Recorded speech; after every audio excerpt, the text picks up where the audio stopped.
Yeah, thank you, Hunter. And I am so excited about this topic. And I'm actually going to introduce Isabella Frediani, who is a senior product manager at ServiceNow. And she's actually going to moderate for her own team. Hi there. Sorry about the background. I did have a background on, but I feel like maybe because we switched over to a different chat, it wasn't there. So just give me one moment to add that in. Awesome. All right, we're ready to go. Hi, everyone. My name is Isabella. Thank you for having me today. I hope everyone can hear me just right. I am going to give you a little bit of a background story about who I am and why I'm here today, and then we'll get into this really awesome panel today. So I am Latina. I'm born and raised in the Bay Area, more specifically in Oakland.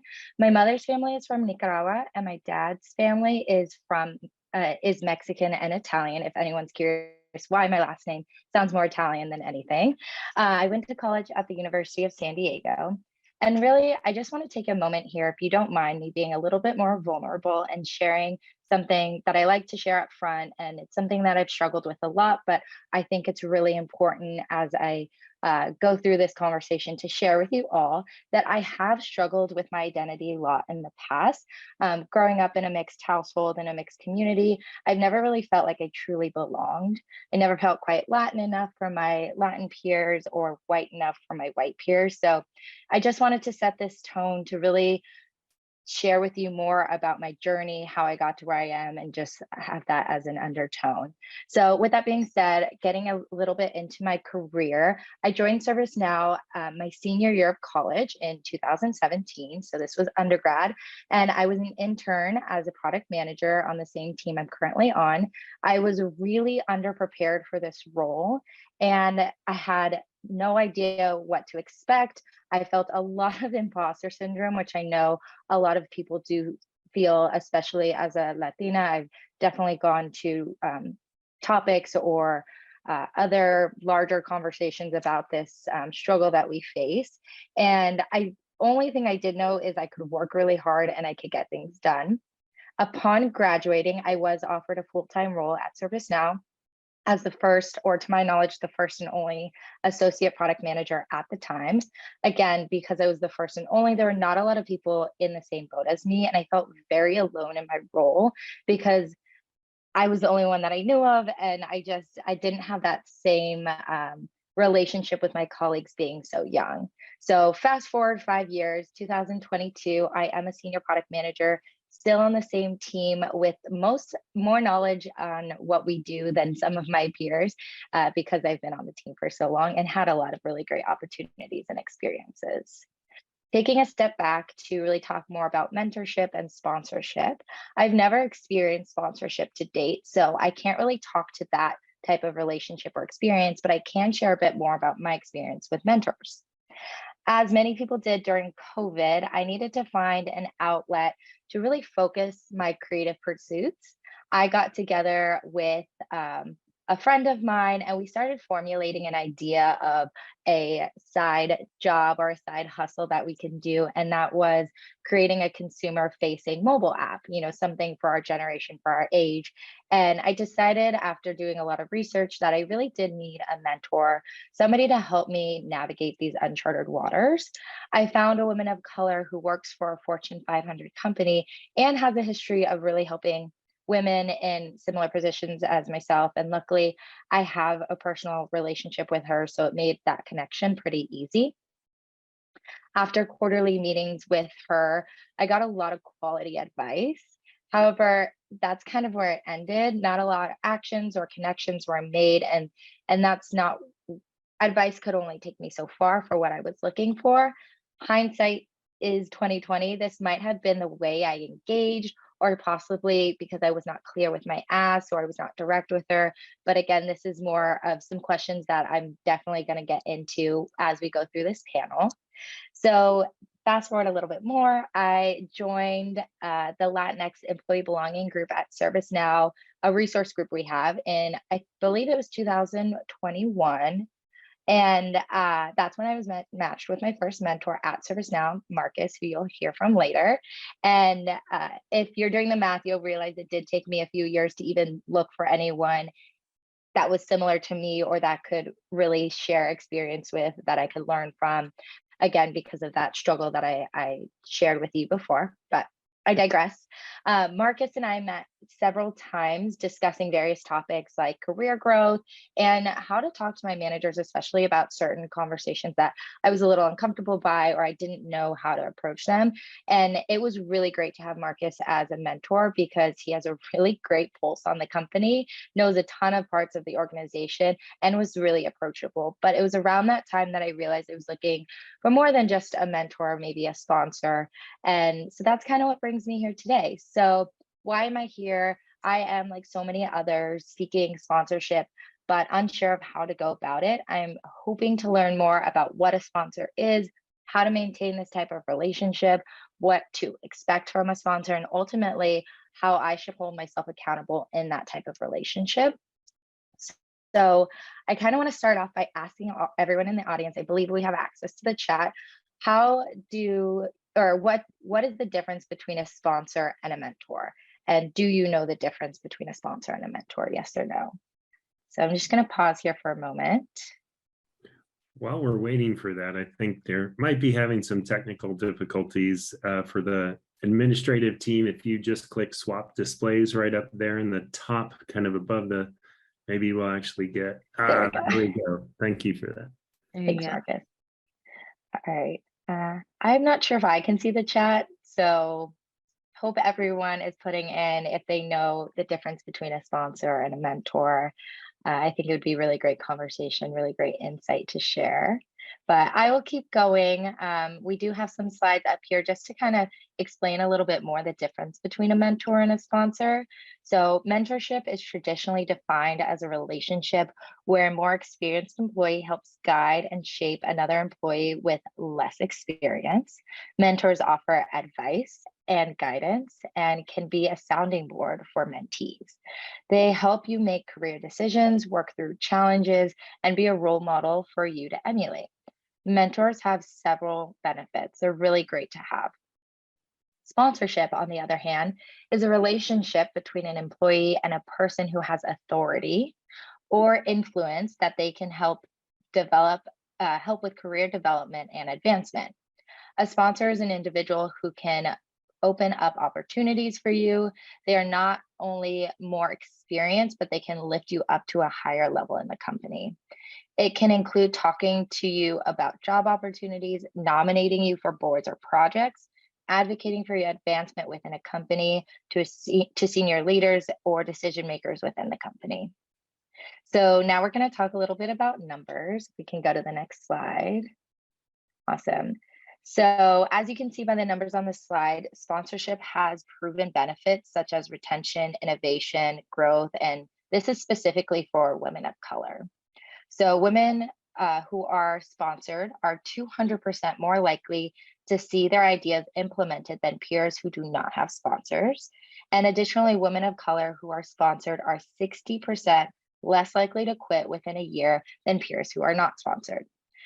As I mentioned before, as it was stated before, Latino women specifically are over mentored and under sponsored. So that's something to underscore here. But as I joined the Unidos Belonging group at ServiceNow, I had the pleasure of meeting both of our panelists, and I believe they have a very unique experience and very unique story. And I'm really looking forward to interviewing them and learning more from their experience. With that said, I'd like to introduce Jennifer and Marcus. So Jennifer is a first-generation Latina in tech with a passion for empowering the next generation of talent into reaching their full potential. She started her career at Cisco Systems more than 15 years ago in a sales engineering role upon graduating from the University of Southern California. Since then, she has held global roles in sales management, training, and enablement, and pivoted to strategic alliance while pursuing her MBA at the University of California, Los Angeles. In 2020, Jennifer joined ServiceNow to lead the strategic partnership with Microsoft, focusing on product integrations to drive significant business impact. During that time, she also co-founded the first Latinx employee belonging group, referred to as Unidos at ServiceNow, and recently made a switch to DEI and is currently Director of Diversity, Equity, and Inclusion. Marcus, our other panelist, is the Vice President and General Manager at ServiceNow market leading low code business App Engine, which is one of the fastest growing businesses at ServiceNow. He previously led ServiceNow's Integration Hub business while driving product strategy for ServiceNow's platform. His responsibilities include go-to-market, product management, product strategy, strategic integrations, M&A, executive engagement, and business operations, with additional dotted line responsibilities across engineering, product, marketing, and sales. So welcome to both of our panelists. Thank you. Thanks for having me. Bella, thanks for having us. It's great to see you again. Yeah, nice to chat with you both. So I think we'll just get right into it. So I have a few questions for you. I'm going to throw it to Jennifer first. So you're in a unique position to be discussing this topic today. Tell us a little bit more about your career journey and how a sponsor has impacted where you are in your career today. Okay, so first of all, I feel a little left out because I had the needles background, I swear, but it disappeared. But thank you so much for the question, Isabella. So where I started, I think I want to go back to the beginning. And as you mentioned, being the first generation, first in my family to go to college, first in my family to pursue an engineering degree, first to be in the corporate world, lots of firsts, right? And it all started with my passion for giving back, paying it forward. When I was going through my senior year of college, I was looking for different career opportunities. And it wasn't until I went to the Society of Hispanic Professional Engineering Conference in Denver that year that I found my path to Cisco. And it was through a recruiter that I met, Latino actually, who opened the door for me to get into tech. And if it wasn't for me going to that event and being a leader and a membership, then I wouldn't have had this 15 plus amazing career in the tech industry. And so that's really what my passion is, and paying it forward and paving those opportunities for others. And throughout my career, as you mentioned in my bio, I've had sales engineering roles, management, training, but I've always on the side had passion projects and being part of ERGs, or what we call at ServiceNow belonging groups. And it wasn't until 2020, as you mentioned, I joined ServiceNow in January of 2020, right before the pandemic, and we didn't have ERGs. At Cisco, we had Conexión. I was part of recruiting and doing a bunch of projects to be able to bring in Latin talent into the company. But when I came to ServiceNow, we didn't have that kind of community. And it wasn't until June of that year that I realized I would love to be part of this journey for the company and setting the foundation for what we could do as a Latinx belonging group. And that's where Unidos came about. And I was part of the initiated group or leadership board to create our now 700 plus members of Unidos. And it wasn't until 5 months ago that, during the pandemic, I think we all reflected on what's important in our lives, where we're spending our time, passion and purpose and preparation. And that's when I realized, what can I do? What's the kind of career path I can take on where I could do this kind of community ERG work full time? And that's where the opportunity to go into diversity, equity, and inclusion came about. There was a role that came up with our new DEI team. And I was able to, one, realize that there was an opening and then position myself for that role. And where the sponsorship comes in is in having worked with Marcus. Marcus is actually one of the key executive sponsors for Unidos, who's been there since the beginning of us creating the ERGs, or belonging groups, as we call them. And so having the opportunity and the access to be able to go to Marcus and ask for his sponsorship for me to make this really career pivot or career transition from sales and alliances to DEI. And the challenge was that I didn't necessarily have an HR background. I haven't been in a traditional HR role. I haven't been in a traditional DEI role, but I had the passion, the purpose, the experience with our belonging groups to be able to position myself for this opportunity. And it wasn't until going to Marcus, as you can share, letting you know the reasoning and the why behind me wanting to take on this role that allowed me to take on and get this opportunity. And so that's why I know we're going to talk about sponsorship in general, but I think really sponsors are the ones that advocate for you when you're not in the room. And actually, there's a quote I want to share: mentors speak to you, coaches speak with you, sponsors speak about you. And that's exactly what happened in my opportunity to make this transition. And, gratitude to Marcus and being able to position myself when I wasn't in the room and advocating for me to take on this role. And now I've been in this position for a few months, and it's been wonderful, and learning how I can truly make an impact, especially with the Latino community. Latinas are only 2% in STEM roles in the industry, and there's so much work to be done. And I'm happy to be here and share my story with everyone. Awesome. Thanks, Jennifer. That's really exciting to hear. I love your story and the detail that you were able to share with us. Also, just a quick follow-up point or question. When you first got that sales engineering job, would you say the person that helped bring you into Cisco, was that kind of a sponsorship relationship, or was just a connection you made? Absolutely. No, it absolutely was, because even though I had done engineering in undergrad, I didn't have, again, the traditional role of what they were looking for. And so the recruiter at the time, he was actually a leader in Conexión. He's a recruiting leader in tech today. And I would say he was absolutely a sponsor, because the day I was at the conference, he opened up an opportunity for me to interview on the spot. And that's what eventually led me to a 12+ year career at Cisco. And I know in the process, as they were evaluating candidates, he was absolutely someone who could speak about my leadership in SHIP, because he saw it firsthand. And similar to Marcus, seeing firsthand the work with the belonging groups, I absolutely think that those had a lot of sponsors throughout my career, a lot of mentors as well. Talk about the difference of both. But yes, that was a good experience. That's awesome. Thanks for sharing.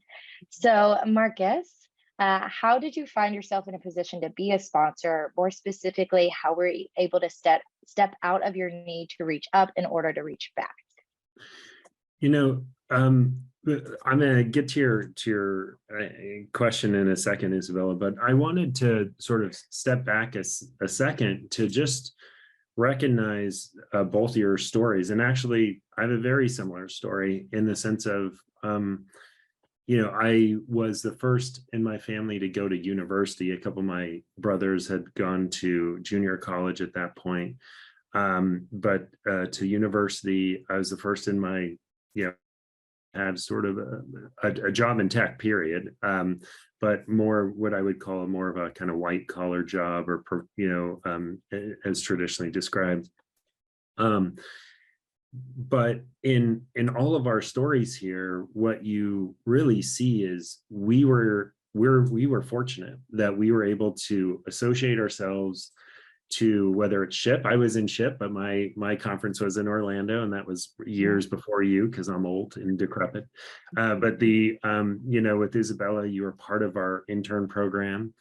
And what I think, in myself, actually, I got into tech because I was going to work at a water park in San Jose, California, called Raging Waters. And I applied to a program called Inroads, which put, sort of at-risk youth in corporate internships. And that was the start of my tech career, racking servers and workstations, sort of kind of an IT job, but really led to this amazing career that I've been fortunate to have. And in all three of our stories, the thing that we really were able to attach ourselves to is opportunity. And opportunity isn't apparent for a lot of our community. And it's not necessarily because it's not there, as much as there's also not awareness for it, right? There's not awareness of these programs. Or, Isabella, you mentioned something about this sort of, you had a sort of a personal issue kind of around what is my identity and imposter syndrome. And I think that was mentioned as well. Like, those are all things I've had, right? And sometimes still continue to have in different ways. And in order for us to capture the opportunity, it is, it's our responsibility. It's our it's where our heart is at, to make sure that we can surface opportunities to our broader community. And Isabella, when it was around, mentorship with you, like I jumped at the chance. And as I'm sure in today's conversation, we'll talk about like, hey, what could I have done better? I think there's things I could have done better. But really, how could I have sponsored you? Now, when I think of Jennifer and the journey Jennifer and I had, Jennifer was leading our belonging group just doing amazing work, and I could see it, and I could see her present, and I could see her communicate, and I could see her be really effective in what she was doing. And when it comes to being a sponsor, and I think how I was put into this position, one was Jennifer reached out and said, hey, I need your help. I need to ask not just for your advice. I need to ask for your support. I need to ask for your sponsorship to secure this role, and to go and kind of put your weight and your relationships behind it. And I think in order to do that, you have to be familiar with that person and the work that they do on a personal level. Personal, like on a direct level, professional level, right? And I've seen what Jennifer has been able to do, is leading that belonging group. And so I was like, hey, you want to put your passion and your heart into your everyday job, not your side hustle job or side hustle, passion project at work. I'm behind you. And I think that's one of the biggest differences when it comes to mentorship versus sponsorship. Because remember, in order for anybody to truly sponsor somebody, you have to go in and say, this person, you're putting your credibility on the line and saying, this person will do the job. This person will get it done. But more importantly than both of those, I'm going to support this person in this job going forward, whether not just sponsorship to get the job, but I'm going to continue to be their champion and their mentor and their sponsor throughout their career. And I think you need to have experience with what they can do so that you can sponsor them. And that was one of the things I had with Jennifer. And, I just sent Jennifer a note, and I think last week said, hey, we're not talking enough because, I'm your champion for life, and so let's keep that going. Did that answer your question? I want to make sure that kind of address a few areas you're looking at. Yeah, I think it did. Jennifer, did you have anything you wanted to say or add in? Yeah, I mean, everything +1 to everything. I completely agree. I know you're going to ask about, mentorship versus sponsorship, and Marcus touched upon that as well. But, as Latinas, there's not enough of us at executive levels to be able to reach out to. And I think that's scary sometimes to just ask for what we need, right? And especially as I've been hearing, peers of mine and in general, when there's not enough like us, how do we ask, and how do we ask for advocacy and being able to help us get to that next level? And it's not super comfortable, right? Like, I'll just be real. It's not something, I think maybe culturally we don't necessarily are used to asking for. And it's not like asking for a favor. It's just asking for what you want next in your career, especially from someone who's seen your work and who's seen, as Marcus mentioned, has seen what I've been able to do and create as a leader with the Unidos group. And it's okay to ask that. I think feeling comfortable with that is more important, and realizing that you can. And the worst that can happen is someone says no. In this case, Marcus, thank you for not saying no. But, I think it doesn't hurt to try. And I do completely agree that it makes sense when there's already the experience there, that relationship and that exposure where they can advocate for you in a way with examples and from their own, personal experience of having worked with you. That makes the biggest difference in being able to advocate. And remember that sponsorship, I said there was obviously a direct connection here, that I saw what Jennifer could do, and I was like, absolutely, this is the right role for her. and both me and our chief strategy officer got behind it because we saw exactly that potential. We saw what she could do. But sponsorship can also come essentially referenced, right? If there's somebody who comes across my desk and I know somebody that, you know, they're connected with, I'll reach out. I'll say, hey, do you know so-and-so? And they'll tell me. And, you know, I have some people come to me, do you know so-and-so? And I'll tell them. And so sponsorship truly is about network. And that network is really crucial in order to really, you know, get the sponsorship when it's not a direct relationship, right? And, you know, there's this question that, you know, I think a lot of us have, and Jennifer, you mentioned it in a couple ways. Well, I don't want to ask. Fear of rejection, right? I don't want to ask. I don't need help. I'm gonna just work my ass off, and I'm gonna succeed. And if there was one thing, and you two have heard this in various chats we've had in our internal group, but if there's one thing that is true about sort of the corporate ladder, is working hard and getting results will get you to a certain place in a corporation and in an enterprise. But you will hit a ceiling be when it's not about what you do, but it's about how you do it. And how you do it is about relationships. It's about partnership. It's about collaboration against those same outcomes that you're also achieving. And it's really about what people say about you versus what you did that really help you achieve that next level. And so for you know, as we think about how we grow and grow our community, we got to surface these opportunities to our larger community.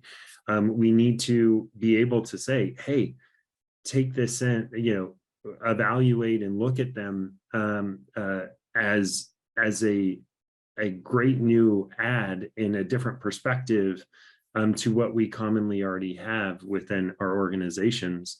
And we have to elevate each other to get representation in a way that actually is even somewhat reflective of the life that we live, or the you know, communities and societies we live in, because 2% is nowhere close to the Latina community, you know, within the world, let alone the United States, which is where ServiceNow is headquartered in, at least.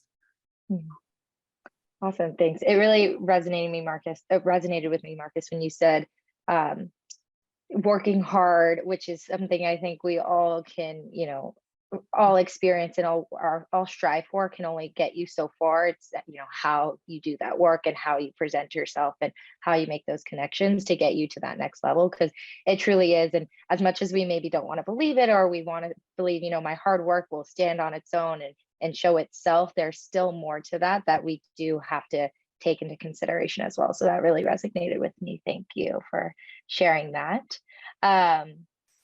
So then my next question back to you, Jennifer, a little bit more about the details. How did you navigate your conversations with Marcus to strengthen that relationship? Can you share more of those details? And maybe even to that too, like, how did you prepare for that ask that we've talked about could be uncomfortable? What did that look like? Yeah, so for the belonging group work, since we created Unidos together with, as you mentioned, our chief strategy officer and yourself, Marcus, it was building a cadence. Once a month, we would meet with both of them to share what our goals and objectives are, where our challenges were, where we could really get support from both of our exec sponsors to be able to help us to move forward with whatever our initiatives were at the time. And so, as you mentioned, like, being able to see the leadership and the communication really helped throughout that time, and staying in touch, right? And making sure that we're consistently communicating around the organization and what we're looking to accomplish, but more so personally staying in touch with what my career plans were. And I realized that where my weaknesses were, right? Not necessarily weaknesses, but where my gaps were in terms terms of what the role was about, what they're looking for, and some of the other candidates that I'd be going up against in terms of having the traditional DEI background. So I knew that I was going to be up against certain challenges and being able to position myself for this role. And that's where, to the earlier point, it's about advocating for ourselves. And sometimes I think as a Latina, we tend to, as you mentioned, work hard and think that it's going to be seen and they're going to notice. But we have to take that extra step and really advocate for our own benefit and be able to share out our accomplishments. And so when I met with Marcus, I was very clear about why I wanted to make this transition and how am I qualified. Not necessarily focusing on the gaps or my competition per se, but focusing on why am I a good fit for this role and reinforcing those points to be able to share out for him to be able to make the case on my behalf and advocate for me as well. And so it was a preparation in terms of, literally I put on a slide because I'm a visual person, what my background is. And the fact that I've been doing DEI since the beginning of my career, when I joined Cisco and joining the Conexión ERG group and paying it forward and going back to those SHIP conferences to recruit Latino candidates like myself that made it into tech and sharing out all these passion projects and examples where I've proven leadership in so many ways, that was able to help me in preparation with Marcus to have the conversation and further validate my reasoning why I wanted to make this transition. But then how am I qualified? How am I going to show up? And how am I going to succeed in this role? And if I could sort of respond to that as being the receiver on the other side of what Jennifer said. When Jennifer approached me about it, she had me at, hello, this is what I want to do. Like I believed in her at that point. But in many cases, that may not be enough, right? But what Jennifer was able to do was clearly tie her experience, even if it's in different roles, and the cross-functional skills to the role that she's applying for and the confidence she had to do that job. And for the broader audience, I've said this, to the two of you. I've said this to, our larger Unidos familia. I say this to my girls. I literally have two beautiful daughters, as both of you know. But I say this to my girls. There's 4 C's to success. One, right, is communication. Number one. Jennifer was able to communicate her value, communicate how she could do that job, communicate how her skills related to that job. 2, she was confident. She absolutely knew that she could do that job. The 3rd was she had commitment for that role and to getting it done and having to adjust and learn. And I've never been this HR role, but I'm gonna learn and I'm gonna do it. And the last is the community to support her, right? Those 4 C's, right? That's all you need truly to be successful. You need communication, you need confidence, you need commitment to what you're going to do, and you need community to support you. And that was clear in that conversation. And if I kind of intermix this with the question we got from, someone who's listening in here, it is taxing to be a Latino and professional in today's corporate world, right? Why? Because we don't have peers, because it is lonely, because when we go home and we go and engage our community, most of our community doesn't have a job like us. So it's hard to even have a conversation about what it is we do. But let's be clear, we have to fight harder. I would love for like the world to be fair and, for these things not to be a challenge, but we have to fight and we have to work harder. But when we do that and when we achieve success, we have to be able to communicate our value and use our background in our community in a story that proves that it is an asset to the outcome and to the organization versus an anchor. And I think a lot of times what we do is we say, hey, this is our background. I didn't have community. I felt isolated. People didn't understand my, at least this is for me, very direct way of dealing with things, right? You could call that a little machismo or not, early on in my career. And the reality is I was using all of that as an anchor to my success. And what I had to do is I had to turn that around to really be an asset. What am I going to do that's differentiating everybody else? I'm going to hustle. I'm going to hustle. I'll tell you right now, because I was hungry to succeed. And somebody who just recently worked for me, he made this analogy, and he said, I don't know who would, it's a weird analogy, but just go with me. He's like, I don't know who would win in a boxing match, Rocky Balboa or Marcus. And I was like, this is a weird conversation. And he's like, I don't know if I've met anyone with more grit to just you take a punch, you get up, you keep punching. And so to bring that back to this conversation, like, we all have to fight. We have to fight for our role, but we have to fight for each other. And I promise you, we can keep doing conversations and panels like this. We can keep, getting, 50, 100 grand, a budget from our corporations for these various belonging groups. But the people that are really going to change it is us. We have to sponsor each other. We have to mentor each other. We have to support one another. And we have to surface opportunities that people don't see. And that's how we bring change, so that so the next person in the door doesn't have to fight as much as we did to do the same thing. Yeah.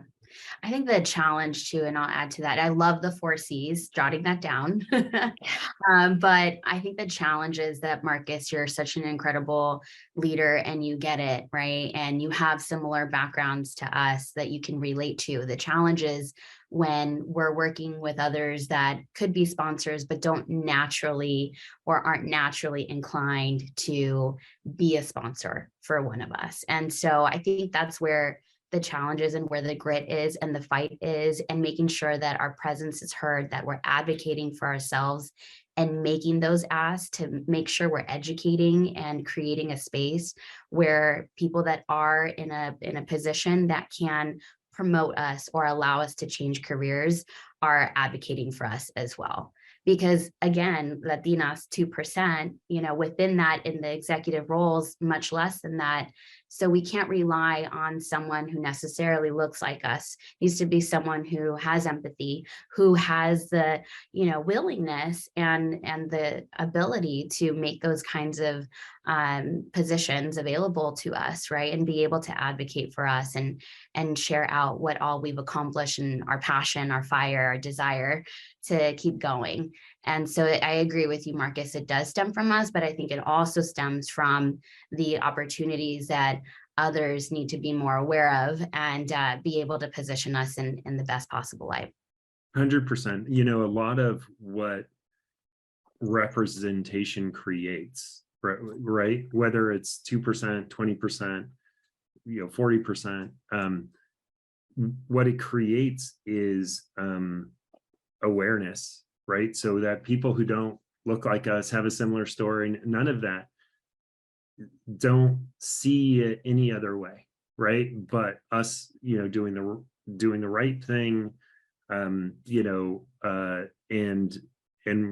achieving the results that get us that promotion, get us that, job transition, get us that, executive level.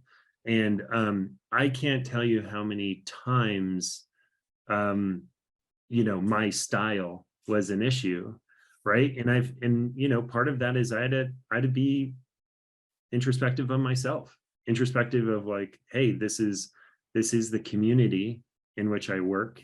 This is, how do I adjust as a manager at the time, or as an IC at the time, when I was just like, hey, all I have to do is get job done, right?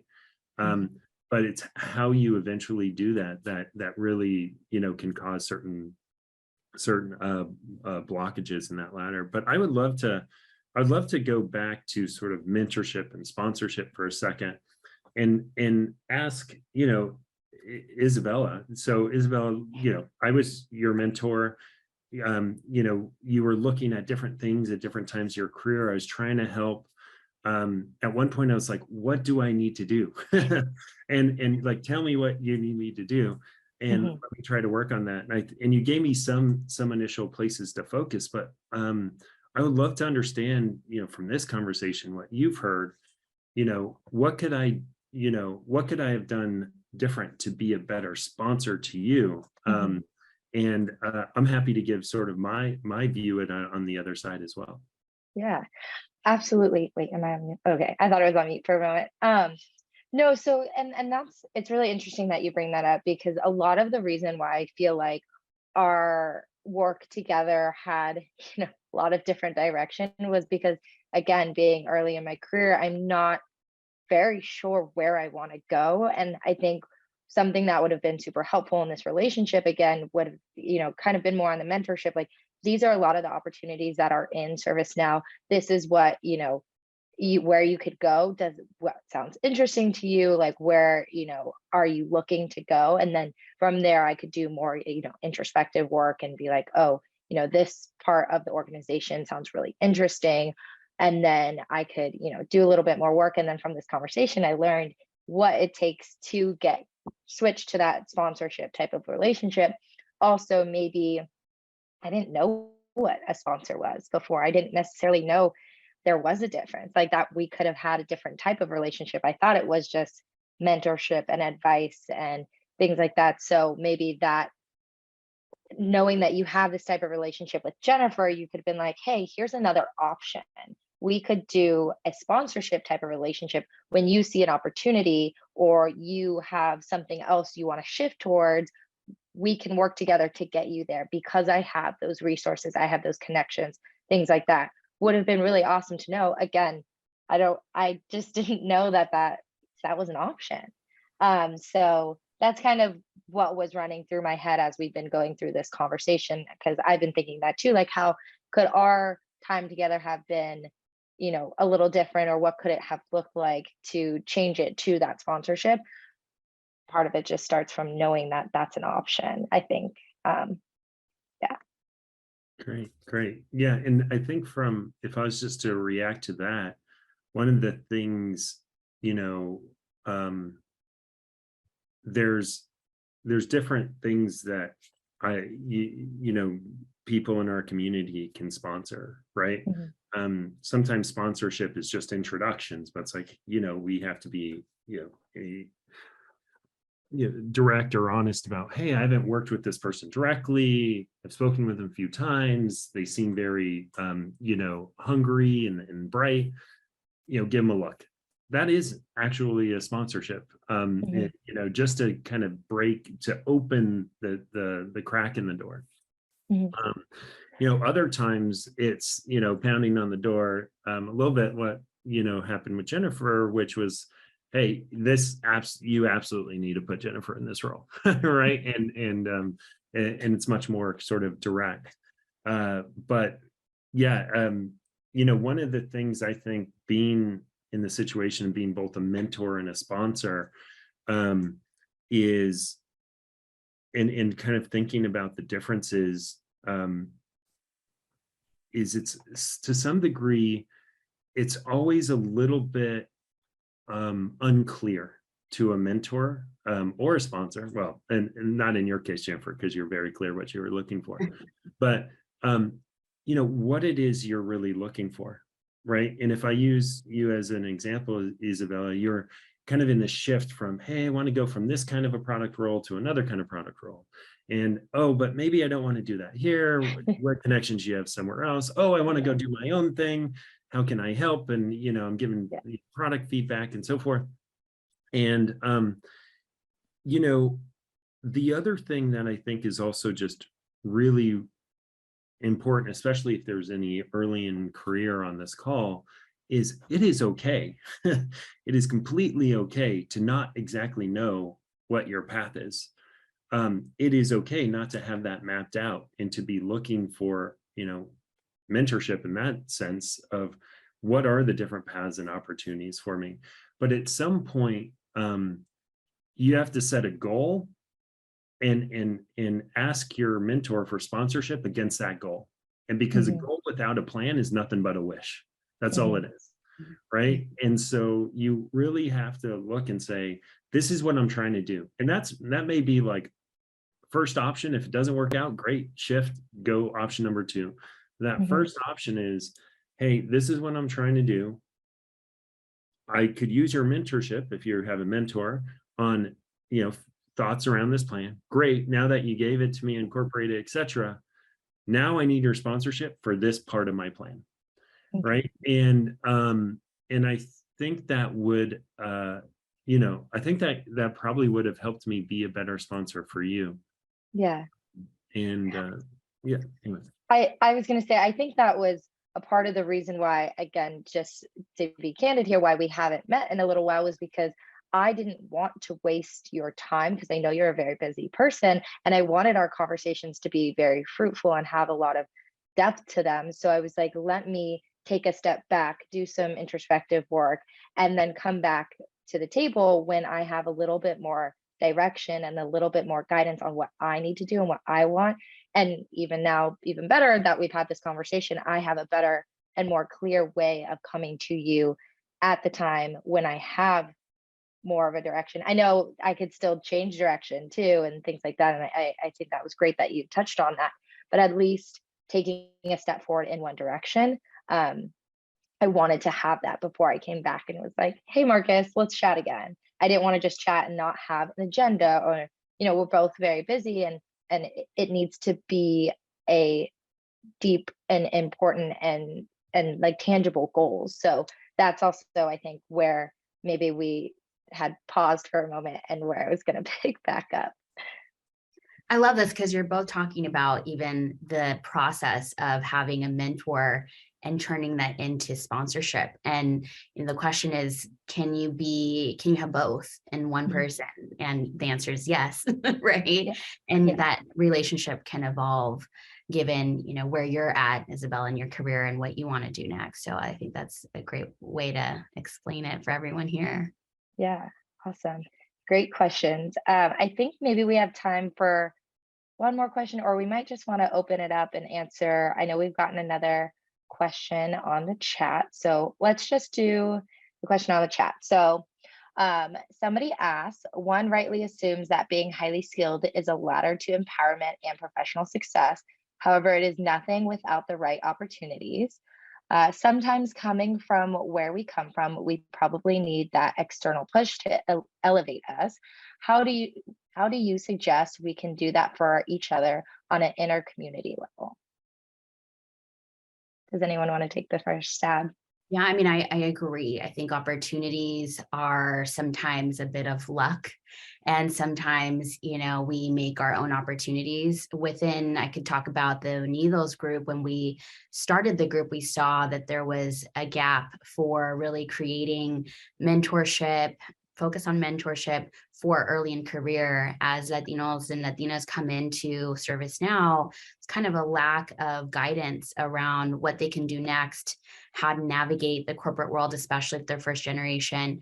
As part of Unidos, we created and brought in an outside organization to help with that. And that's actually, Isabella, how you got matched up with Marcus, right? So from an inter-community level, I absolutely recommend being part of an ERG, being part and finding your community, finding organizations like Unidos at your respective companies to be able to help each other, not only within your own skill sets and your own opportunities that you can get as part of existing programs, but also paying it forward, right? Because this is this kind of linkage that we all have, right? And we all are first gen, and we all are now passionate about paying it forward because we know the opportunities that others opened up for us.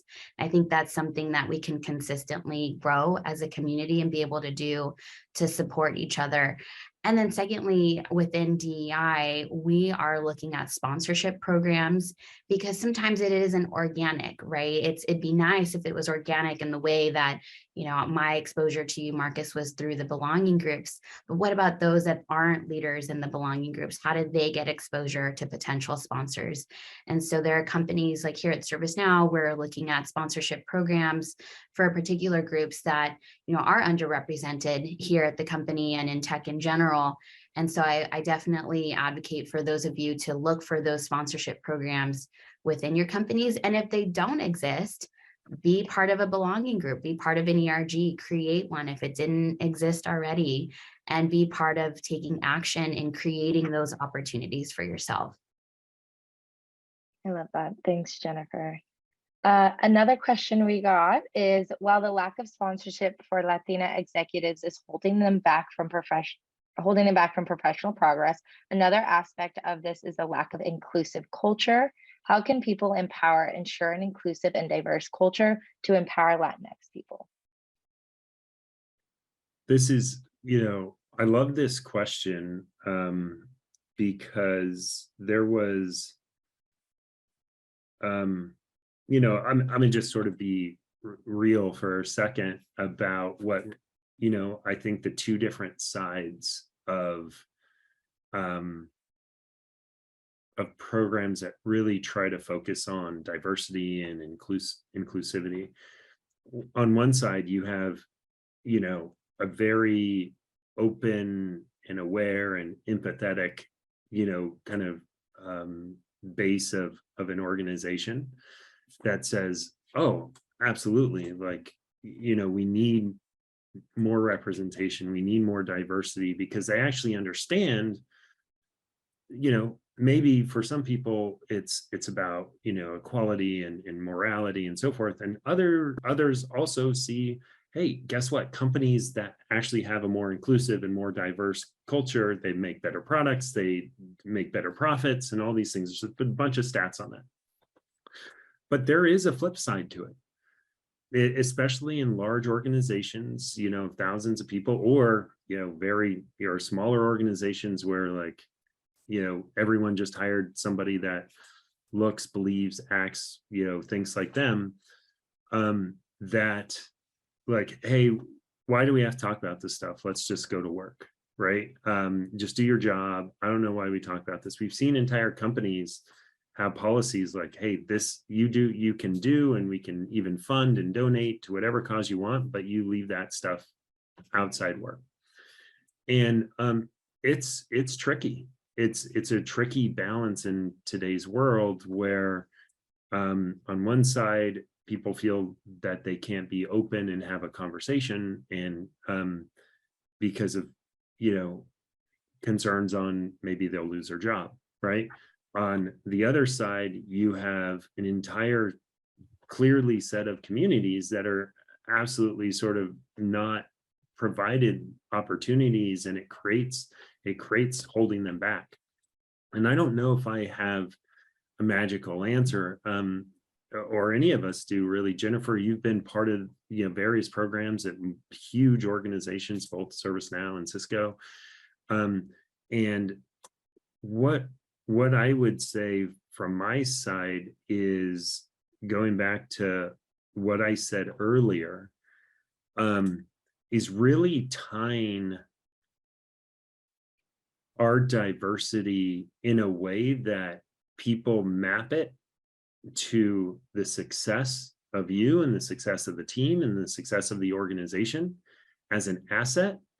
Like, a story of, hey, we brought in this additional, perspective. This perspective allowed us to, engage a new customer segment that brought, we were able to tie these campaigns and so forth, and really sort of expand the overall mission, the overall kind of outcomes of the team, right? Versus, and, I've heard people say things like, oh, the only reason why that person got that job is because they were a woman, or they were this, or they were that, or whatever. And that doesn't help, right? That doesn't help with an inclusive culture. And so that's why I said, hey, really try to tie this amazing diversity we have as an asset, not an anchor. And some people will see it as an anchor if it just seems like an excuse, right? And it's not an excuse. The reality is like, we're doing amazing things and we're growing, but in order to create an inclusive culture end to end, we have to have representation that ties that diversity as an asset to what the organization's trying to do and not just the person. And that's hard to do. I don't have like a 5-point play, but I've seen that be much more successful. And then people not sort of put away what I would say is either a conscious or unconscious bias, because now they have familiarity with different people and different groups and different, aspects of diversity, to not sort of be initially question it, I guess is what I would say. Jennifer, I'd love to hear what you have to say on this. I know I'm a big advocate for the ERGs, the belonging groups, and I'm going to continue to push that, because the EBGs, the belonging groups here at ServiceNow and at all companies, are such a huge piece of creating inclusive culture, right? I remember back when I first started, right, and I talked about how we didn't have a Latino community. Now we do. We've celebrated our 3rd Hispanic Heritage Month. We had America Ferrera join us as one of the guest speakers and created this notion of inclusivity and everything that she talked about, and some really significant quotes that impacted all of us in a personal way. And that was a global event. It wasn't just for Unidos, it was for the entire company. And I think we had over 700 or so that joined, but essentially creating those types of moments where we can have dialogue and have conversations and represent our culture to the broader community. I think that's so important. And that's what really is driven by our community. And then secondly, it's visibility, and thirdly, accountability.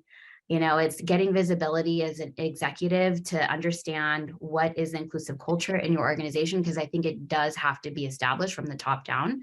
I mean, we can drive it from, our aspect, but or our position, but I think it has to be supported as a company in terms of our values and the executives that we work for to support sponsorship, to support inclusivity.